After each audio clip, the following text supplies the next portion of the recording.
Wesh les gens, c'est Revive, et bienvenue dans ce nouveau Jojo Flash. Oh là là, que ça faisait longtemps, dis donc.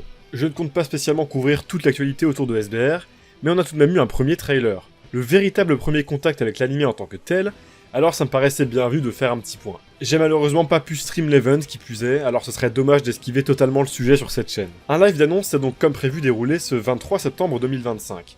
J'étais malheureusement en cours, alors je n'ai pas pu le suivre en direct, ou alors en loose day, sans le son, on sait pas, mais j'ai pu rattraper ça tranquillement plus tard. On va donc débrief tout ce qu'on a vu en son sein, à commencer par ce trailer, nous révélant les premières images de Steel Ball Run. Un trailer visiblement uniquement basé sur l'épisode 1. Au-delà de l'action vertueuse de David Productions pour ne pas spoil, je pense que ça s'explique car la production de l'anime en est encore à ses débuts. Le leaker Sugoi Light avait en effet annoncé que la production n'avait débuté qu'en décembre/janvier 2025. Je ne sais pas exactement comment fonctionnent les workflows dans l'animation japonaise, mais je ne pense pas que beaucoup d'épisodes soient finalisés au-delà du premier. Et même lui, on n'en sait rien de son véritable état. On va donc voir quelques scènes du tout début de Steel Ball Run, de l'annonce de Stephen Steele au départ de la course, en passant par la rencontre entre nos deux protagonistes. Grand absent du lot, Sandman, et ce fameux prologue centré sur notre natif au destin décevant préféré. Est-ce un choix volontaire de ce trailer, ou alors carrément un indice signifiant que l'ordre des choses sera raconté différemment? Un peu trop tôt pour le dire, mais je pense qu'au vu de l'event, l'idée c'était avant tout de mettre l'accent sur les 5 seiyuu. Enfin, que pensez donc de ce trailer, qu'on peut d'ailleurs vraisemblablement plus qualifier de teaser? Eh bien, écoutez, de mon côté, ce que j'ai vu m'a beaucoup plu et la hype est absolument présente. J'ai vu quelques critiques quant au chara-design, avec un Johnny jugé trop rond notamment, et une Lucy trop enfantine. Mais n'oubliez pas que Steel Ball Run est une partie, comme toutes les autres, avec un style qui évolue. Et pour le cas de Johnny, qui plus est ça sert un propos. Sa tête anguleuse et son regard vénère de fin de partie, ça collerait pas avec la petite Locke qu'il est au début de celle-ci.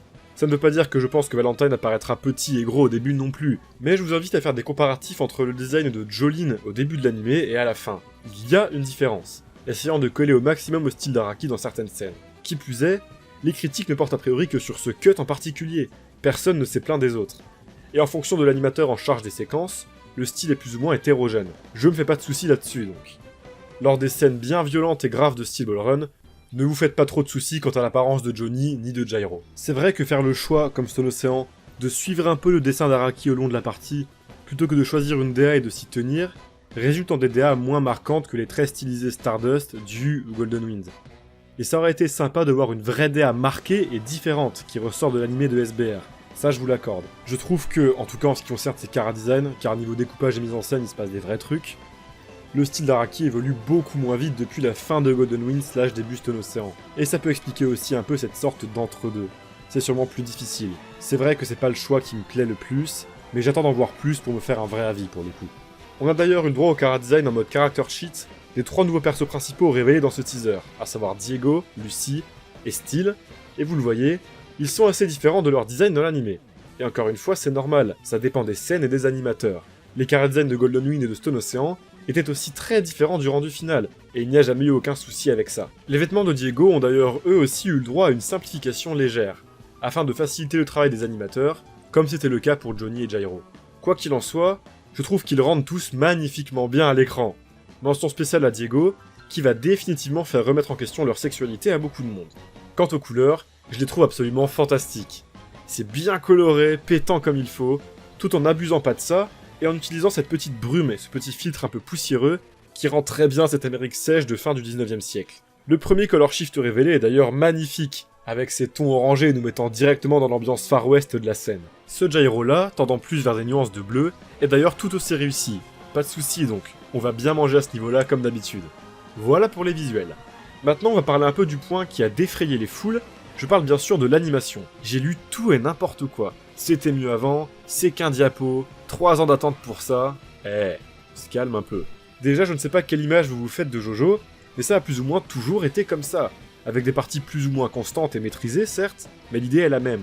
Ça a toujours énormément joué sur des plans fixes, avec des lignes de vitesse, katakana et sound effects bien vénères, en reprenant quasi copier-coller certaines planches. C'est ça, c'est la mise en scène de David Productions, qui colle parfaitement au rythme et au découpage du manga. J'étaye plus cette idée dans ma vidéo sur les OAV Stardust Crusaders, où oui, on l'a, le Jojo plein de Sakuga dont certains rêvent.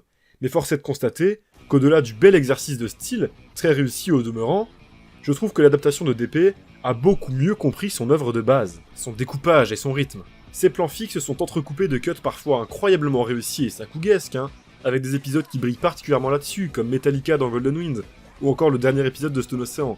Mais si on s'en rappelle, c'est justement car c'est assez rare dans JoJo. Là, en l'occurrence, le cut de Johnny qui fonce sur son fauteuil est plutôt sympa. Pas tombé par terre, mais plutôt sympa et réussi. Et j'ai aucun doute quant au fait qu'on en aura des cuts marquants. C'est vrai que ne pas en montrer dans le trailer de Reveal est un choix assez étrange, et je peux comprendre les inquiétudes à ce niveau-là. Gardons en tête que la date est encore lointaine, non définie clairement, ce qui n'exclut pas des petites retouches ou du peaufinage.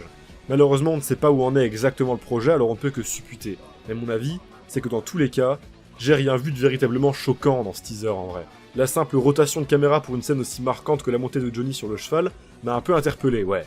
Mais ce n'est qu'une partie de la scène, et on a vu des séquences de cette dernière plutôt bien animées juste avant. Alors c'est difficile de se faire un avis avant de la voir dans son intégralité. Il est aussi vrai qu'avec une telle simplification des designs, on est en droit d'en attendre un petit peu plus. Et je vais pas trop nuancer ce point. Je vais me contenter d'attendre le résultat final avec espoir. Ah oui, et a priori j'aime bien l'effet visuel de la rotation. On en a vu peu, mais on ressent bien la puissance de la balle, mêlée avec un sound design donc d'épée à secret, aucun doute du potentiel de pique. Et enfin, le fameux point sur lequel tout le monde attendait SBR au tournant, alors les chevaux ils sont en CGI ou pas ? Et évidemment que oui, ça n'a sincèrement jamais été une question sérieuse. DP n'ont pas le budget, ni le temps de production d'un film d'animation qui sort au ciné, ça n'était absolument pas envisageable. Ceci dit, c'est nuancé par plusieurs points montrant, en effet, que ça a été un vrai sujet de réflexion. Premièrement, la manière de rendre cette CGI, sûrement de par des shadings différents, est à des années-lumière de ce qu'on avait vu précédemment chez DP, et heureusement. C'est honnêtement très propre. Sur les jockeys, c'est un peu moins fou, je vous l'accorde, et ça peut faire un peu peur pour certaines scènes. Ceci dit, et c'est mon deuxième point, on ne va pas systématiquement voir des chevaux et leurs jockeys en entier, au milieu de centaines d'autres qui plus est. Le début de la course était véritablement le moment critique, avec un nombre de participants juste énorme à rendre à l'écran. Alors que la course avancera, que le focus se resserrera sur quelques personnages, je pense qu'on aura des beaux plans sur les jockeys avec leur cheval entièrement en 2D, et ce, sans même parler nécessairement de gros plans, où évidemment la CGI ne sera pas de la partie, et qui seront évidemment beaucoup utilisés. De loin dans la mêlée tout rend très bien, ouais, c'est vraiment ce plan focus sur Diego qui pêche un peu. Mais s'il doit bouger, il y a moyen de trouver des solutions sympas, genre amorcer un mouvement en CGI sur le même plan, et bam, caler un beau plan fixe de face, plein de lignes de vitesse juste après. Je pense que les premiers épisodes, là où on est vraiment dans la mêlée générale de ce début de course, utiliseront beaucoup ce genre de rustine et de bricole, mais que plus on avancera, moins les animateurs en auront besoin. Voilà donc ce que j'avais à dire quant à l'animation. Rien d'absolument choquant donc selon moi, je comprends les quelques déceptions, j'ai essayé de nuancer un peu ça car ça me paraît nécessaire, mais libre à vous de voir le verre à moitié vide. Mais Jojo, c'est aussi une autre composante ultra importante, le son. Malheureusement, on n'a pas eu le droit à du sound design dans le trailer. Ce dernier remplaçant sa bande initiale par de la musique et des voix, pour bien annoncer les seiyuu comme il faut. Le directeur du son a en tout cas parlé de son travail avec des termes particulièrement galvanisants, et là-dessus c'est toujours irréprochable, alors je me fais pas de soucis. Parlons donc un peu musique. Ça a été confirmé par Yugo Kanno sur Twitter, c'est bien le main theme qu'on entend dans le fond de ce trailer, et j'aime beaucoup. J'ai aucun vocabulaire musical, alors je vais pas tenter des trucs pour me vautrer.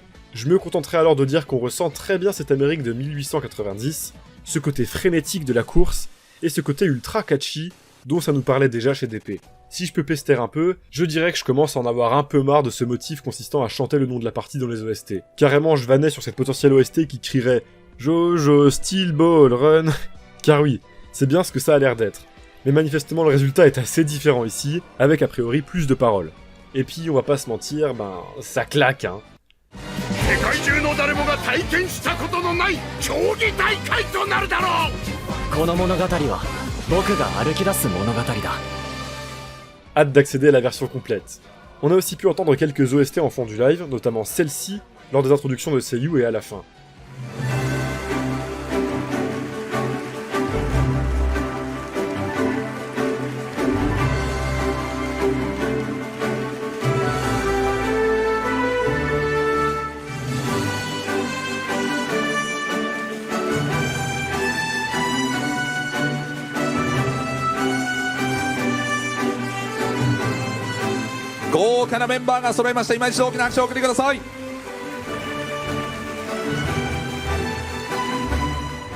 Ambiance très galvanisante, très orchestrale, qui colle hyper bien au contexte encore une fois, ça promet que du bon. La partie a l'air d'avoir beaucoup plus d'identité musicale que Stone Ocean, et c'est une excellente chose. Finissons par un vrai gros morceau de ce reveal, les annonces des seiyuu. Adieu Yukikaji pour Johnny, et bienvenue à Shogo Sakata. Je trouve ceci dit que son intonation ressemble beaucoup à celle de Monsieur Kaji, alors on est en terrain connu, et je trouve que ça rend très bien. Il est notamment connu pour Aki dans Chainsaw Man. Quant à Jairo, on retrouve Yohei Asakami, pour qui j'ai malheureusement trouvé aucun rôle qui me parle vraiment. Très bon Nyoho, ça va être dur de succéder à Shinichiro Miki, mais j'ai jamais eu de vraie déception sur les seiyuu de l'anime, alors j'y crois. On a entendu très peu pour le moment, alors c'est compliqué de trancher. Beaucoup d'aura ce monsieur en tout cas. Grosse surprise, Diego ne sera pas doublé par Takehito Koyasu, mais par Kaito Ishikawa, seiyuu très prolifique que je connais de perso pour Genos de One Punch Man, Tenya de MHA, ou encore Dimitri de Fire Emblem Three Houses.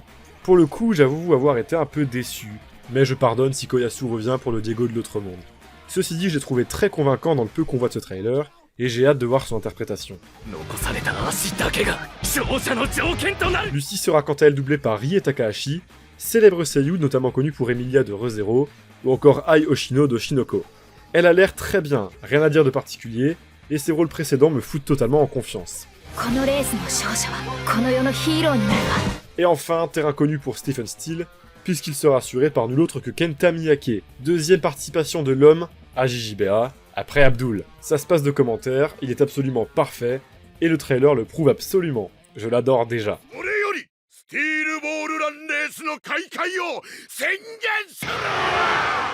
Voilà, un rapide petit mot sur le staff, qu'on connaissait déjà, équipe de Golden Wind et tout ça, mais je voulais juste faire un shout-out à Grande Guerilla, qui est officiellement engagé en tant que character designer secondaire. Quelle prouesse! Cet illustrateur nous régalant de ses magnifiques fanarts jojoesques depuis des années, avait déjà effectué quelques corrections sur Stone Ocean, mais là c'est un véritable step-up. Et quant à la date, je l'ai déjà évoqué, mais on va devoir se contenter d'un très vague 2026, sur Netflix pour ceux qui avaient raté l'info. Si peu de précision confirme une fois de plus le stade d'avancée du projet, et c'est pas plus mal qu'ils prennent leur temps. Évidemment, l'info quant au rythme de sortie sera absolument déterminante. On rappelle que ce n'est pas qu'une question de hype, même si ça joue beaucoup évidemment, et que ça ne veut pas dire qu'on ne peut pas apprécier un anime sans ça, hein. J'ai absolument adoré Stone Ocean malgré ça, mais que ça peut aussi influer sur la qualité des épisodes et la santé du staff. Le top pour moi serait une sortie hebdomadaire découpée en 2 ou 3 saisons, mais pour être honnête, je pense que ça part mal. Les animés Netflix originaux sortent l'immense majorité du temps par batch, dans le cas contraire, généralement c'est que l'anime est diffusé à côté à la télé. Je prends des pincettes car je connais pas de contre-exemple, si jamais il y en a, n'hésitez pas bien sûr à m'en faire part au cas où. Alors oui, on a beaucoup gueulé, et ce serait culotté que Netflix fasse à ce point l'autruche, mais bah, ça reste quand même une méga corporation, on va pas en attendre trop, et je préfère me préparer au pire. Et si ça sort hebdomadairement, eh bien je serai content de la bonne surprise. Alors voilà, on a encore du temps jusqu'à la sortie. Cet event était globalement plutôt timide je trouve, avec pas énormément d'infos, un petit teaser franchement pas dingue, qui était surtout là pour révéler les personnages principaux et leurs seiyuu. Il m'a pas attristé, ce qu'on m'a montré j'ai trouvé ça très beau, juste j'aurais aimé en voir plus, avec un meilleur montage, enfin bref un truc qui donnait plus envie que ça quoi, même si le fond a l'air très cool. L'event avait aussi une ambiance beaucoup moins folle que les précédents. C'est plutôt normal, c'est pour les reveals qu'ils mettent le paquet, et en avril on avait sacrément bien mangé. Mais je regrette un peu de pas avoir eu d'iconisation de seiyuu de Johnny, comme c'était le cas avec Hi-Fi Rose. Sinon au global en ce qui concerne l'anime, vous l'avez compris, je suis plutôt content. Quelques petites craintes par-ci par-là, principalement sur le rythme de sortie dont l'anime pourrait beaucoup en pâtir, et sur l'état actuel de la production au vu des choix d'extraits dans le trailer. Si en coulisses tout se passe bien, que ça avance comme ils veulent et qu'ils nous ont montré ce qu'ils voulaient nous montrer pour ce temps de communication là, alors je me fais pas de soucis, et ce qu'on en a vu niveau animation ne me choque pas du tout. Dans le pire des cas, cette date très vague leur permettra une marge de manœuvre pour annoncer ça pour la fin d'année, alors ils pourront prendre leur temps comme il faut. Soyons patients, la communication se fera au compte-gouttes, mais c'est toujours un sentiment ultra exaltant de voir le train de la hype monter petit à petit. Le reveal du rythme de sortie, du seiyuu et du chara design de Valentine, de l'opening, misère! J'ai tellement hâte d'avoir des infos! Quel bonheur de voir cette partie prendre vie sur nos écrans en tout cas. Ça a toujours l'air irréel, mais pourtant on est bien en plein dans cette période. Je ne pense pas couvrir toutes les infos comme aujourd'hui, mais en tout cas ça m'a vraiment fait plaisir de faire une petite vidéo comme à l'époque franchement. J'essaierai de stream les prochains events si je suis dispo ces fois-ci, et dans le pire des cas, je vous tiens au jus sur Twitter ou dans les posts YouTube. Dites-moi ce que vous pensez de tout ça en commentaire, j'ai hâte de parler de SBR avec vous. On se retrouve dans quelques jours pour la review du chapitre 29 de The JoJo Lands, qui est écrite et enregistrée, mais qui prend un peu de retard, à cause de cette vidéo, et de Silent Hill F accessoirement. En attendant, n'oubliez pas que JoJo, et en particulier l'animé de Steel Ball Run, c'est quand même vachement bien.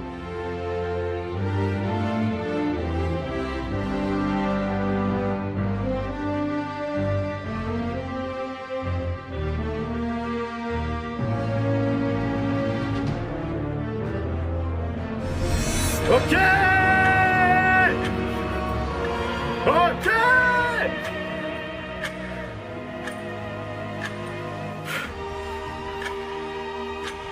Ok. Ouais. Ça va revenir en arrière. Ça va revenir en arrière. Ouais. Oh le kiard d'enculé. Ah là là, c'est trop beau. Ah putain de merde. Ah le kiard de fils de pute. JojoCaravan.com, moi ils ont juste mis ça. Ils ont juste mis ça. Oh. Qu'est-ce que c'est que ça? Y'a pas les seiyuu et tout, mais attends, what the fuck? Ah les fils de pute. Ah les c'est trop beau par contre. Oh le kiard d'enculé, il faut que je le vois en grand. JojoCaravan.com.